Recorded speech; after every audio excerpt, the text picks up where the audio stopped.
The Daily Derech. We are walking the path of holiness. Hello, everybody. This is Rabbi Marcus Rubenstein. Welcome to the Daily Derech, a special project of exploring Judaism, the United Synagogue of Conservative Judaism, and the Rabbinical Assembly. Today is the second day after Shabbat Kodesh, the 2nd of Sivan, 5786, corresponding in the secular calendar to Monday, May 18th, 2026. We will read special Torah readings for the holiday of Shavuot this coming Shabbat, and it is the 46th day of the Omer. Let's begin. Me'am Loez. We're going to continue learning Me'am Loez on Exodus chapter 19 in order to prepare ourselves for the Torah reading for Shavuot, which is coming upon us very soon. And we spoke a little bit yesterday about the meaning of coming to the Midbar, coming to Sinai, and getting ready to receive the Torah. And that how each day of our lives should be like we receive the Torah anew, that we're standing in front of Mount Sinai, receiving the Torah every day. So important. We're going to depth in that today and add sort of another layer. The Me'am Loez talks about the necessity to study Torah and learn Torah with enthusiasm.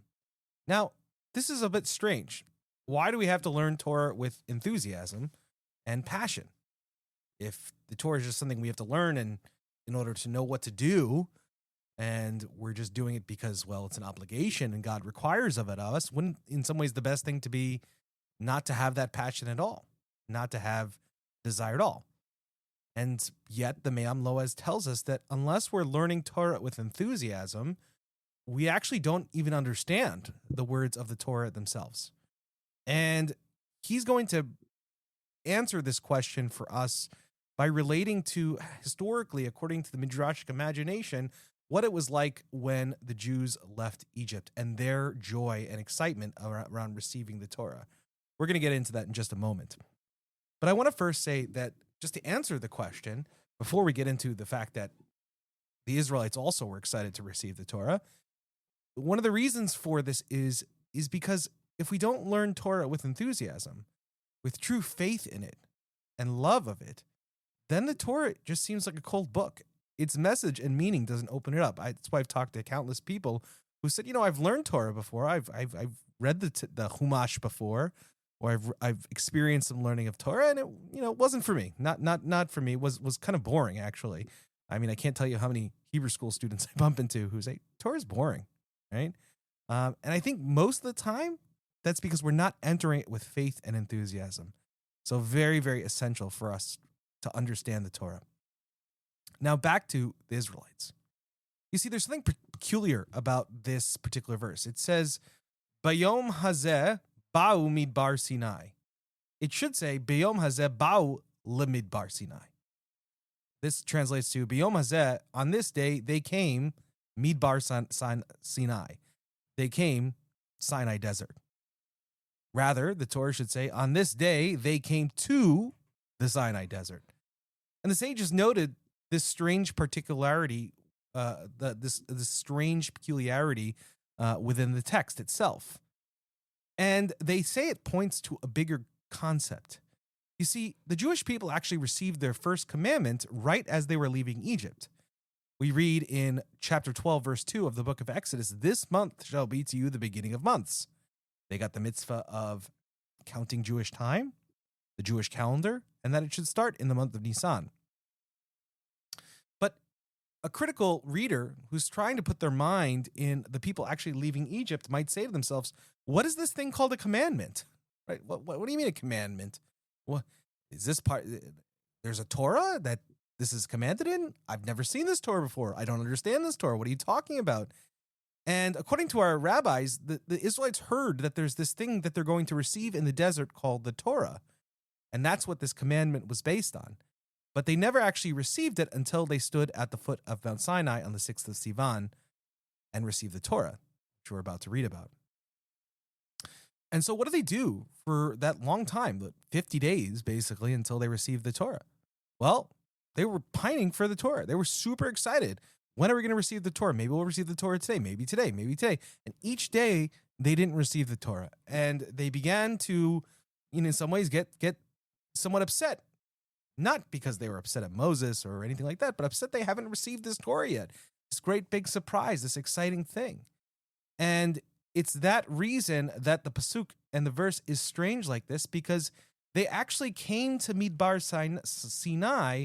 Bayom Hazeh actually refers to, in the Midrashic meaning, on the day they left Egypt. Meaning they were already at Midbar Sinai after they left Egypt, obviously not literally, but figuratively, because they were pining for the Torah at that moment.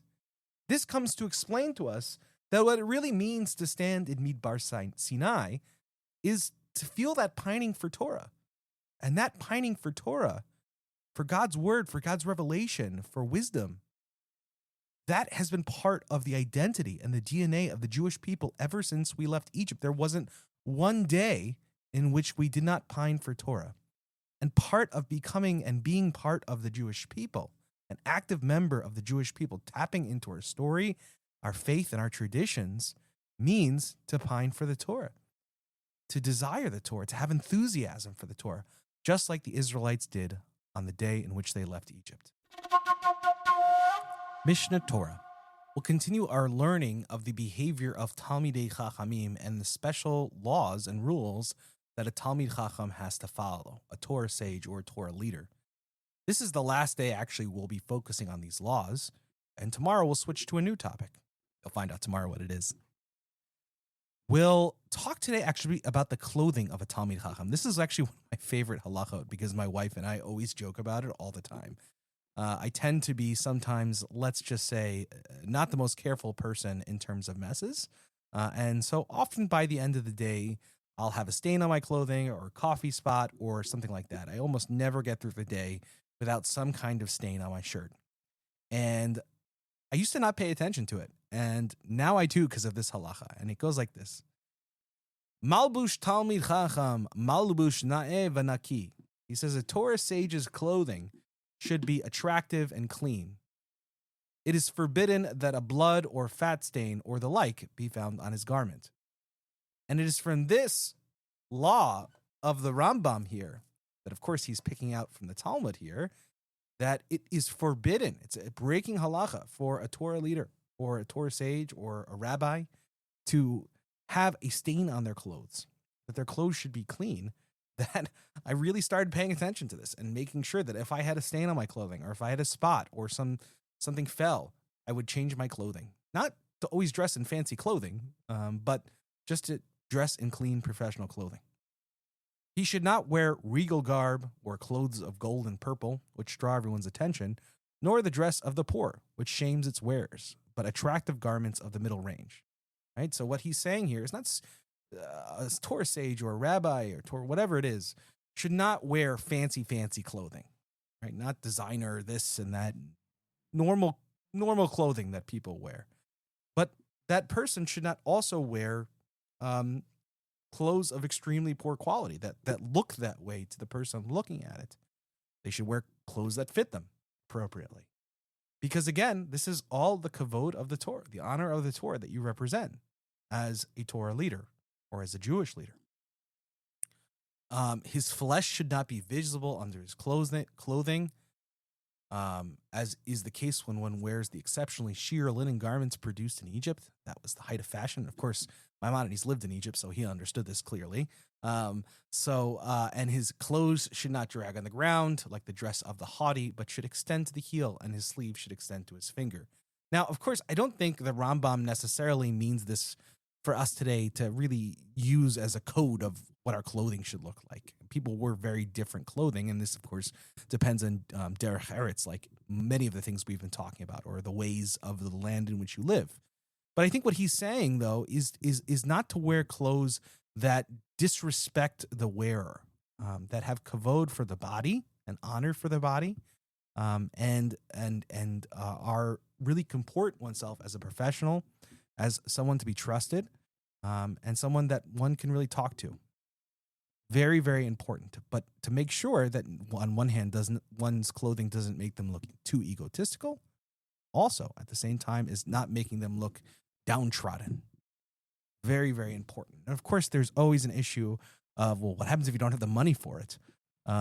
and that's a reality. And of course, the rabbis respect that reality. But it's very important that within one's means to try to actually at least wear clean clothing that is respectful clothing, that again respects the Torah, respects Judaism, and respects God. And of course, this is halacha for a rabbi or a Torah sage, but it is certainly an ideal that all Jews should try to pursue. We should not just be following the clothing patterns of whatever place we live in, and if that's the cool thing to wear outside that day, then we should wear it. But rather, we should wear things that are professional, that are cover our bodies, and that respect ourselves and comport ourselves respectfully to other people around us. And that is an important thing for a Jew to behave as. Menorat HaMaor. We'll continue learning Menorat HaMaor on its section on the holiday of Shavuot in order to prepare for the Shavuot holiday. We're going to learn a Gemara today from Beitzah 15b. This is also comes out of other places in the Gemara as well, but we can find it in Beitzah 15b in the Talmud. There is a idea within the Yemei Tov, on the Yom Tov, that we need to be joyous on the holidays. And because we need to be joyous, it's actually usually considered forbidden to fast on the holidays, on Shabbat. But what we see in the Talmud is that there's a plethora of ideas about fasting. There were some rabbis who fasted on Shabbat. That was something that there were some people who did. And the rabbi who was really known for fasting all the time, you can almost fast the entire year, don't recommend this, is Mar, the son of Ravina, a very ascetic rabbi. But the Gemara tells us in Beitzah 15b that there were 3 days in which Ravina would not fast. 1, Purim, the holiday of Purim, the eve of Yom Kippur, meaning the day before Yom Kippur, and finally, Shavuot. Now, the Beitzah 15b and Menorat HaMaor actually give the reasons why Mar, the son of Ravina, would, even though he fasted all the time on holidays that we would never fast on, specifically didn't fast on these holidays. And obviously we shouldn't too. Purim, because from the outset, it was established for feasting. Like, we actually have a mitzvah to have a Sudat Purim, a mitzvah meal on Purim itself. So obviously by fasting on Purim, we would be breaking the Torah and we would be breaking the mitzvah, wouldn't be able to fulfill that mitzvah. So he has to eat on Purim. And Yom Kippur, right? Obviously everyone fasts on Yom Kippur, but the day before it there is also an important mitzvah to not fast on Yom Kippur. This comes out of a sort of complicated and a little bit strange drash on the Torah in Leviticus. I'm not going to repeat that drash for you right now because, well, honestly, it's really hard to explain in a couple of minutes. But what comes out of this is it's actually a mitzvah not to fast on the 9th. One of the reasons is because in many different cultures, it was a custom to specifically make sure that you fast for many, many days. And in Judaism, since we know that we're going to fast on Yom Kippur, we are actually obligated to eat the day before to stay healthy. And obviously, according to rabbis, it's actually derived from the Torah itself on the laws of the holiday. So regardless, we fast. Mar bar Ravina and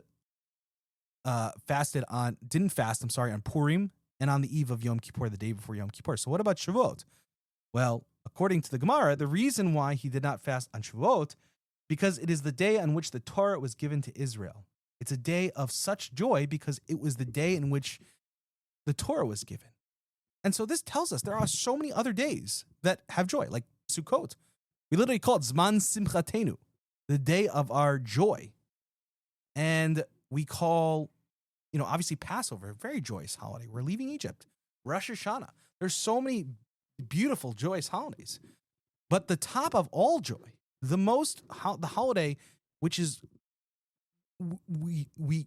Mar bar Ravina couldn't fast on, and not for halakhically required reasons, right? On Purim, he can't fast because he has to do a mitzvah. On the eve of Yom Kippur, he can't fast because he's fasting the next day. Shavuot, there is no mitzvah to eat. But it would be ridiculous not to eat on Shavuot because it is such a profoundly joyous day because it's the day in which the Jewish people receive the Torah. And I think this really shows us something about how special the day of Shavuot is and how special it is to celebrate the giving of the Torah and how special it is that the day itself, the giving of the Torah to the Jewish people. Well, that's it for today, everybody. Thank you so much for listening to the Daily Derech. If you have any questions, comments, or concerns, please feel free to email me anytime at rmr@templeofaaron.org. Thank you so much for listening. There are so many people to thank, and you can look in the show notes for that.